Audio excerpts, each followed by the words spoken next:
देखिए n पदों का योग Sn कितना है 2n² प्लस 7n। तो पहले S1 निकाल लो, जहाँ n है वहां मत रख दो। 1 का स्क्वायर प्लस 7 इंटू 1, 2 इंटू 1 का स्क्वायर 1 प्लस 7 के 7, 2 के 2 7 9 लिया गया।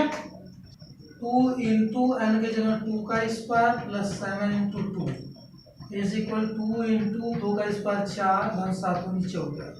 अब तो 4 दूनी 8 और 14 लिख ही दे, 8 प्लस 14 बराबर 22। S3 निकाल लो, तो 2 गुणे 3 का स्क्वायर धन 7 गुणे 3, 2 गुणे 3 3 के 9 धन 7 3 के 21, 2 9 18 प्लस 21 जोड़ दो, 8 1 9 1 39। S4 निकाल लो, तो 2 गुणे n के जगह 4 का स्क्वायर प्लस 7 गुणे 4, 2 गुणे 4 चौक के 16 प्लस 7 चौक 28, 16 दूनी 32 प्लस 28 बराबर जोड़ दो, 8 2 10 3 3 6 60। अब 5 ये देखो, दो पदों का योग 22 हुआ, 3 पदों का 39, 4 पदों का 60, ये योग निकल रहा है। अब 5 पदों का निकालेंगे। S5 कहाँ गया, 2 इंटू 5 का स्क्वायर प्लस 7 इंटू 5, 2 गुणे 5 पचे 25 प्लस 7 पचे 35, 2 25 50 प्लस 35 बराबर 85। 5 पदों का योग 85 आ गया। अब हम निकालेंगे प्रथम पद जो होगा, वो प्रथम पद का जो योग होता है वही होता है, यानी S1। नहीं, जो दूसरा पद होगा वो दो पदों के योग में से अगर पहला पद घटा दे तो आ जाएगा।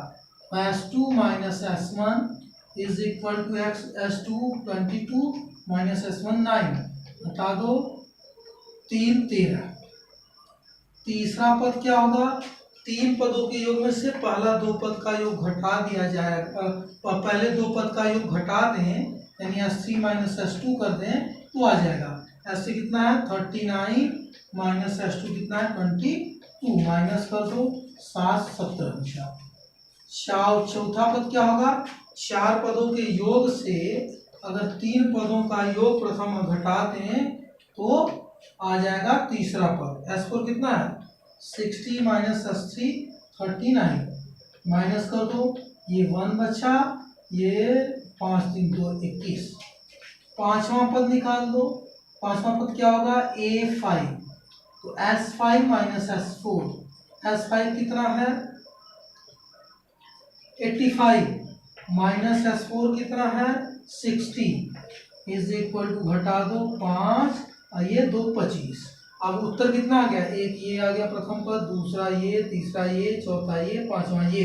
अगर उत्तर चेक करना सही है कि नहीं तो देखो डी बराबर है कि नहीं, 9 4 13, 13 4 17, 17 4 21, 21 4 25, मतलब उत्तर सही है। किसी समांतर श्रेणी के तीसरे और सातवें पदों का योग, मतलब A3 प्लस A7 का योग कितना है 6 है।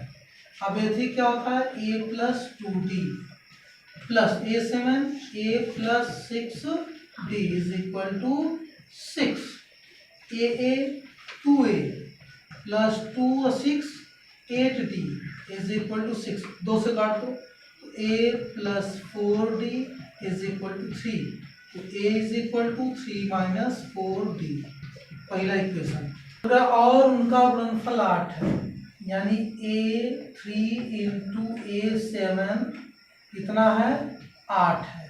A3 मतलब A plus 2D into A7 A plus 6D is equal to 8। अब A का मान से फर्स्ट से बदल दो, 3 माइनस 4D रख दो, तो 3 माइनस 4D प्लस ये 2D इंटू A की जगह 3 minus 4D plus 6D is equal to 8। 3 minus ज़्यादा तो माइनस 2D, 4D में 2D गया 2D into 3 minus 4D plus 6D plus ज़्यादा plus 2D is equal to 8। अब देखो A minus B A plus B is equal to A minus B A plus B is equal to A square minus B square is equal to 8।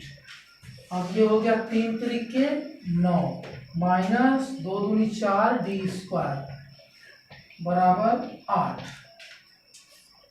4d² इधर कर दो तो ये 9 ऋण 8, तो 4d² बराबर 1, तो d² बराबर 1/4, तो d बराबर प्लस माइनस 1/2 दूनी 4। अब लिखो यदि नहीं d बराबर 1/2 समीकरण फर्स्ट में रखने पर अब रखो इसमें a बराबर 3 - 4 गुणे दी 1/2, 2 दूनी 4 कट गया, तो ये क्या हो गया 3 ऋण 2 बराबर 1, a बराबर 1, ये आ गया ये रखने पर। अब यहीं पे निकाल लो, क्या निकालना है हमको, प्रथम 16 पदों का योग, तो निकाल लो 16 पदों का योग निकालना है यहीं पे, 16 पदों का योग n/2 मतलब 16/2 जो फार्मूला है इंटू 2a, a फॉर कितना है 1, प्लस n 16 माइनस a गुणे d कितना रखे थे 1/2, इसी को हल कर दो, 2 × 8 = 16, 8 2 × 1 = 2 प्लस 15 गुणे 1/2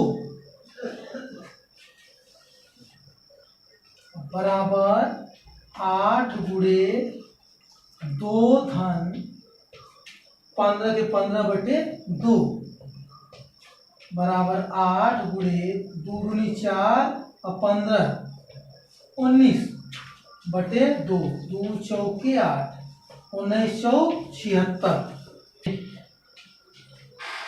एक आंसर हो गया, यही लिख दे रहे हैं।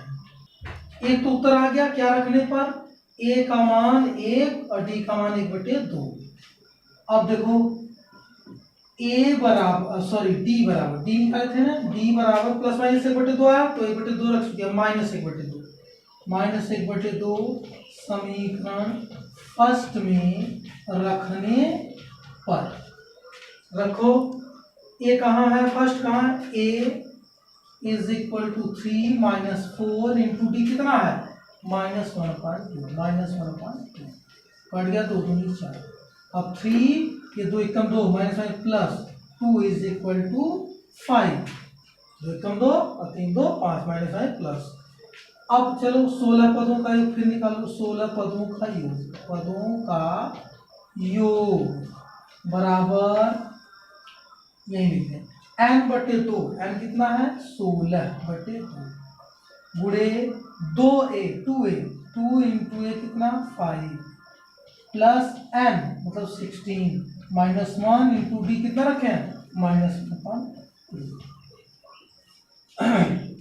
कट गया, 2 × 8 = 16, 2 × 5 = 10 प्लस 15 गुणे -1/2 बराबर 8, 10 प्लस माइनस माइनस 15 माइनस 15/2 बराबर 8 गुणे 2 धाम 20 में से 15 गया 5/2, 2 चौके 8, 5 चौके 20, मतलब एक 16 पदों का योग आएगा 76, कब जब a की वैल्यू 1 और d की वैल्यू 1/2 होगी, और एक 20 आएगा 16 पदों का योग जब d ऋण 1/2 होगा और a 5 होगा।